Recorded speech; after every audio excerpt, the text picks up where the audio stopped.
Hello everyone, welcome to today's story. What if the person you trust most suddenly disappears after a mysterious encounter? What if a powerful CEO like Alex becomes the target of a hidden scheme, and the truth behind it could destroy everything he loves? Stay with us until the end to uncover the shocking secret behind this night. And don't forget to subscribe to help us reach 10,000 followers for more stories like this.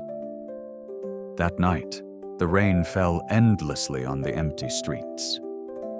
Alex had just left an important business meeting. The city lights flickered across his tired face as he entered the dim parking lot. A man in a black jacket approached, offering a polite smile and a bottle of water. "You dropped this, sir." Without a second thought, Alex took it.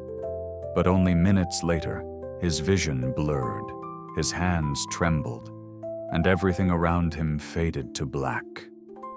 The next morning, sunlight streamed through the small window of Tuna's farmhouse. The soft chirping of birds couldn't mask the unease in her chest. She reached for her phone, no new messages. Alex hadn't called, not even a simple, "Good morning." That was strange.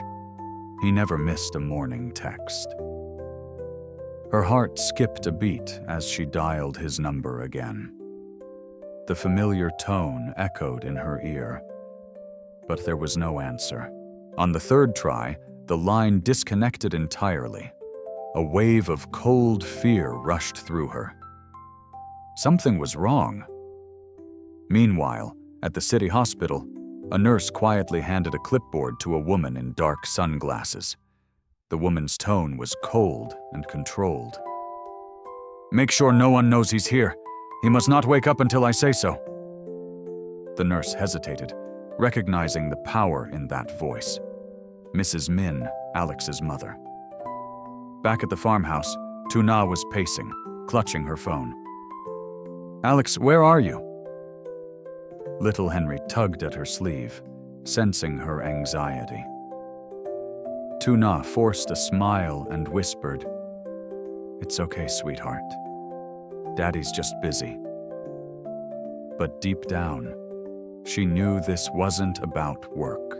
Later that afternoon, Alex's assistant, Lon, arrived at the farm. Her expression was grim. "Ms. Tuna," she said softly, "something happened last night. Mr. Alex didn't come home. His car was found near the old bridge, empty." The words hit Tuna like lightning. "Empty?" she repeated, her voice trembling. "Did you call the police?" Lon nodded. "They're looking into it, but there was no sign of him. Just his phone, and a bottle of water." Tuna's knees weakened. A bottle of water. That small, meaningless detail suddenly felt sinister. She remembered Alex mentioning a man at the parking lot offering him water a few days ago. Her mind raced, connecting fragments, her heart pounding louder with every thought. That night, as she tucked Henry into bed, she sat in the dim light, holding Alex's photo close. "Please be safe," she whispered, tears spilling down her cheeks. But somewhere in a hidden hospital room, Alex stirred weakly. He could faintly hear distant voices, and one of them, cold and familiar, murmured, "You should have listened, Alex. Some secrets are meant to stay buried." The room was silent except for the rhythmic beeping of the heart monitor. A faint smell of disinfectant filled the air. Alex slowly opened his eyes, his head pounding as fragments of memory flashed. The drink, the stranger's smile, the darkness that followed. His throat was dry, and his body felt heavy, as though every muscle refused to obey him. He tried to move, but his wrists were restrained by thin leather straps. Panic surged through his veins. Where am I?" he whispered hoarsely. The ceiling light flickered. and for a brief moment he saw a familiar silhouette through the glass door. Mrs. Min. His mother stood outside the room, speaking in hushed tones to a doctor. "He must not leave yet," she insisted. "He's not stable. If the media finds out, the entire company will collapse. Do you understand?" Alex's chest tightened. His mother, always poised, always calculating, looked colder than ever. What was she hiding? Meanwhile, back at the farmhouse, Tuna couldn't sleep. The rain poured outside, tapping against the window like restless fingers. She replayed Lan's words again and again in her head. His car was found empty. Her mind twisted with dread and confusion. Could someone have taken him? But who? And why? She reached for Alex's spare tablet, one he used for work. When she powered it on, a notification appeared. A recent file transfer labeled Confidential, Carter Holdings. Tuna's eyes widened. The file contained emails about a secret merger deal, one that Alex had opposed because it involved unethical practices and major losses to small farmers. Her hands trembled. "This isn't just business," she whispered. "Someone wanted him silenced." In the dim hospital room, Alex forced himself to stay still, pretending to sleep as his mother entered. Her voice was gentle now, too gentle. "My son," she murmured, placing a hand on his forehead. "You should have listened to me. That woman, Tuna, she's a distraction. Because of her, you almost destroyed everything your father built."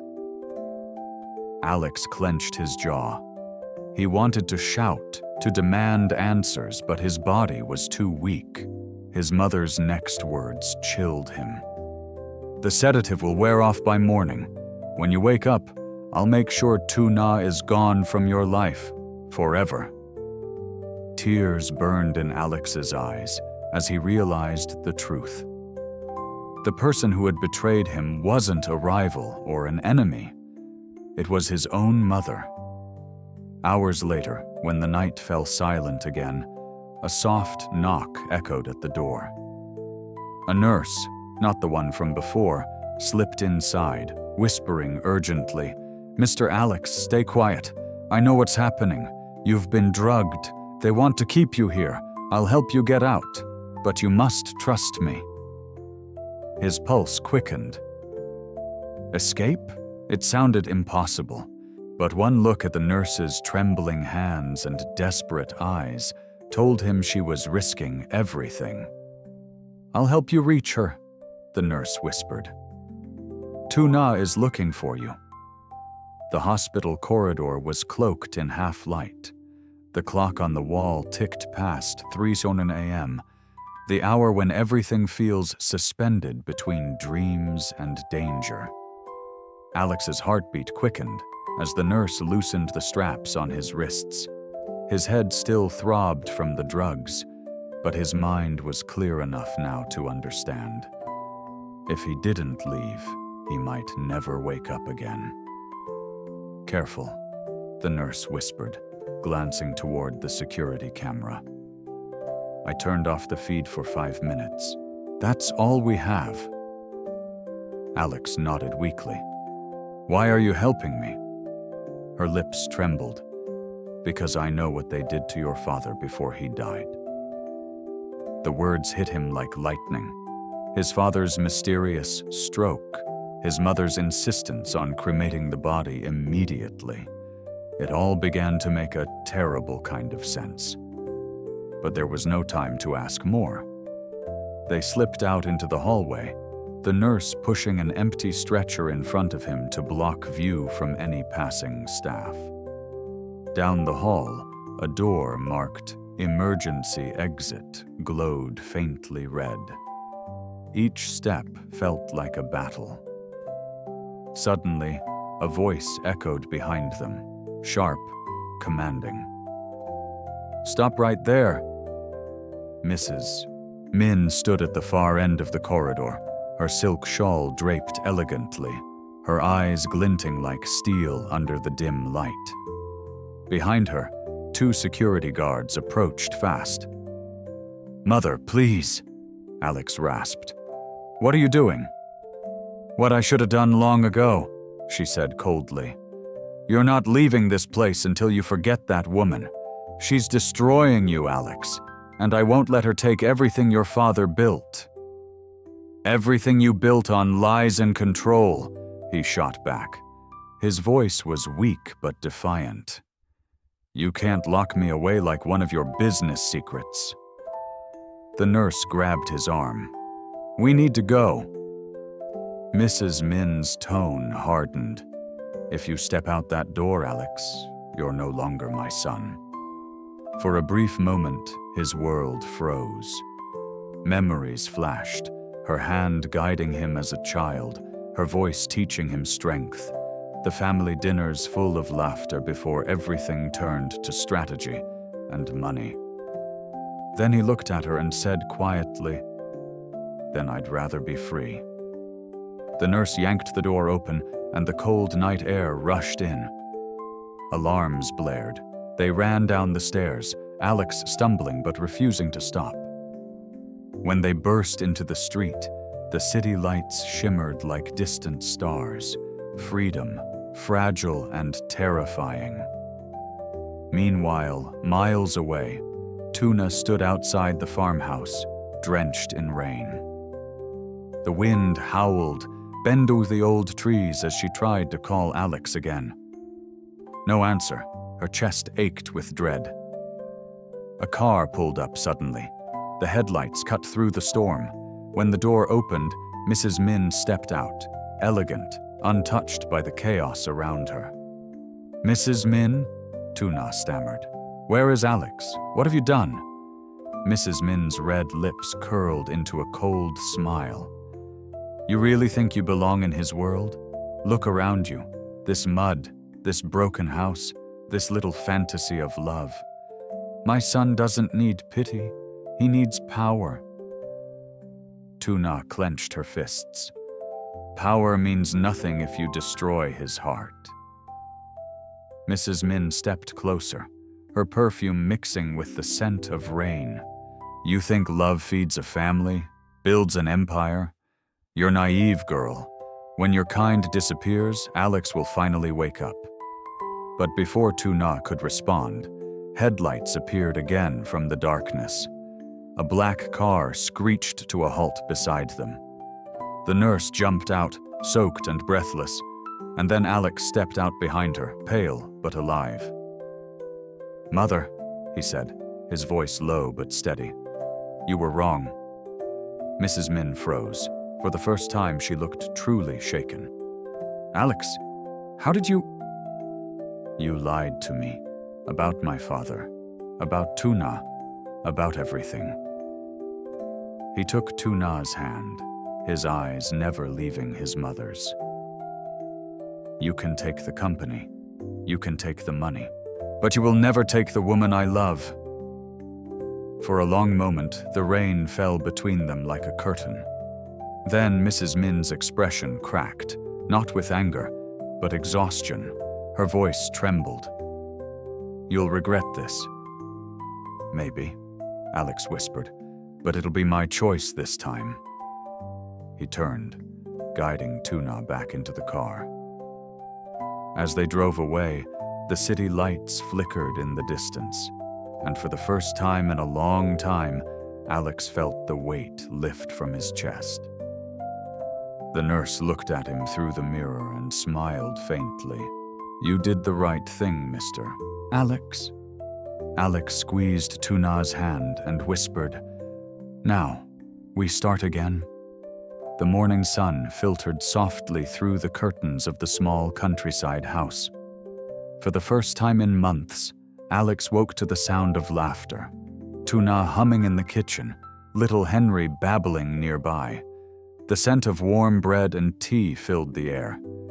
It felt unreal, peaceful. Tuna turned as Alex stepped in, his shirt still damp from the night before. You barely slept, she said gently, brushing his hair aside. Are you still thinking about her? Alex exhaled. Mother, and everything she hid from me. I found the nurse's file this morning. He handed her a small envelope. Inside was a photo of his father, frail in a hospital bed, and a report marked suppressed by Mrs. Min. Tuna's eyes widened. So it's true, she knew your father didn't die of natural causes? Alex nodded slowly. He was poisoned. The board wanted control, and she protected them to keep the company alive. She thought she was saving me. The truth weighed heavily between them. Tuna took his hand, her voice trembling yet calm. She lost her way trying to protect what she built. But you can rebuild it differently, with kindness, not control. Alex smiled faintly. You always know how to steady me. Just then, the front door creaked open. Musworf Min stood there, her face pale, her hands shaking. Alex, she began, her voice almost a whisper. I came to say, I'm sorry. The room fell silent. I thought power would protect you, she continued, tears brimming in her eyes. But last night, when I saw you walk away, I realized I've only been building walls between us. Tuna looked at Alex, uncertain. Alex took a long breath, then stepped forward. Mother, I forgive you, but I won't live by your rules anymore. This, he glanced at Tuna and Henry, is my real empire. Mrs. Min's lips trembled, then curved into a broken smile. She nodded once and left quietly, her figure fading in the morning light. Tuna leaned into Alex's shoulder. You did it, Alex. You finally broke free. Alex kissed her forehead. No, he whispered, eyes soft. We did it. Outside, the sky stretched clear. No more storm, no more shadows. In the calm after everything, love had won its quiet victory. Sau khi bị hạ thuốc mê, Alice tỉnh dậy giữa trong bệnh viện phát hiện chính mẹ mình và bà Min đã đứng sau tất cả vì muốn bảo vệ tập đoàn khỏi bê bối để phản bội con trai, giấu đi tất cả sự thật và cái chết của thân.